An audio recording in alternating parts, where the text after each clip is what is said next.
ಅಸ್ಸಲಾಮು ಅಲೈಕುಂ. ಪ್ರೀತಿಯ ಗೆಳೆಯರೇ, ನಿಮಗೆ ನಾನೊಂದು ಕಥೆಯನ್ನು ಹೇಳುವೆ.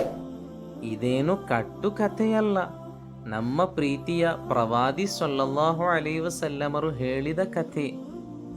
ಇಬ್ಬರು ಮಹಿಳೆಯರು ತಮ್ಮ ತಮ್ಮ ಮಗುವಿನೊಂದಿಗೆ ಕಾಡಿನಲ್ಲಿ ಸಂಚಾರ ಮಾಡುತ್ತಿರುವಾಗ ಅವರಿಬ್ಬರಲ್ಲಿ ಒಬ್ಬಳ ಮಗುವನ್ನು ತೋಳವೊಂದು ಹಿಡಿದುಕೊಂಡು ಹೋಯಿತು.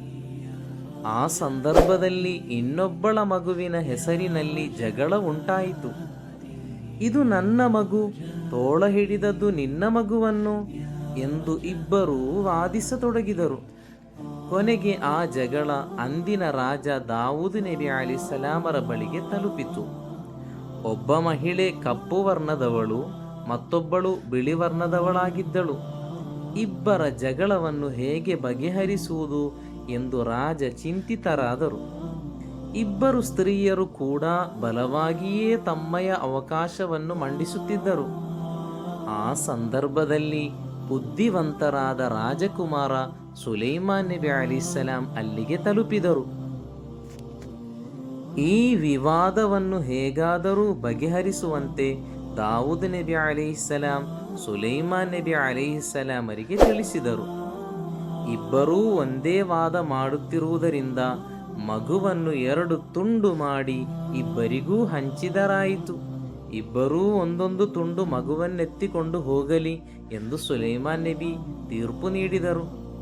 ತೀರ್ಪು ಕೇಳಿದಾಗ ಕಪ್ಪು ವರ್ಣದವಳು, ಸರಿ, ಹಾಗಾದರೆ ಹಾಗೆಯೇ ಆಗಲಿ, ನಾನು ರಾಜನ ತೀರ್ಮಾನವನ್ನು ಒಪ್ಪುತ್ತೇನೆ ಎಂದು ಹೇಳುತ್ತಾಳೆ.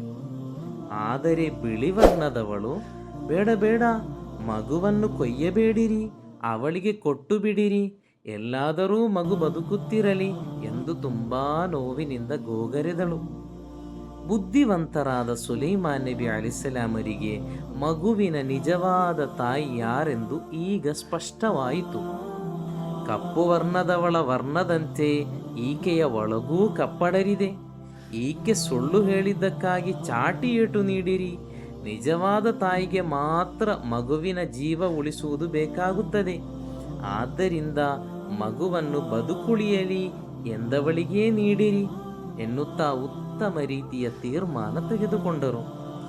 ಪ್ರಿಯರೇ, ಇತರರಿಗೆ ನಾವು ಒಳ್ಳೆಯದನ್ನು ಬಯಸಿದರೆ ನಮಗೂ ಉತ್ತಮ ಫಲ ದೊರಕುತ್ತದೆ ಎಂಬುದನ್ನು ನಾವು ಈ ಕಥೆಯ ಮೂಲಕ ತಿಳಿಯಬಹುದು.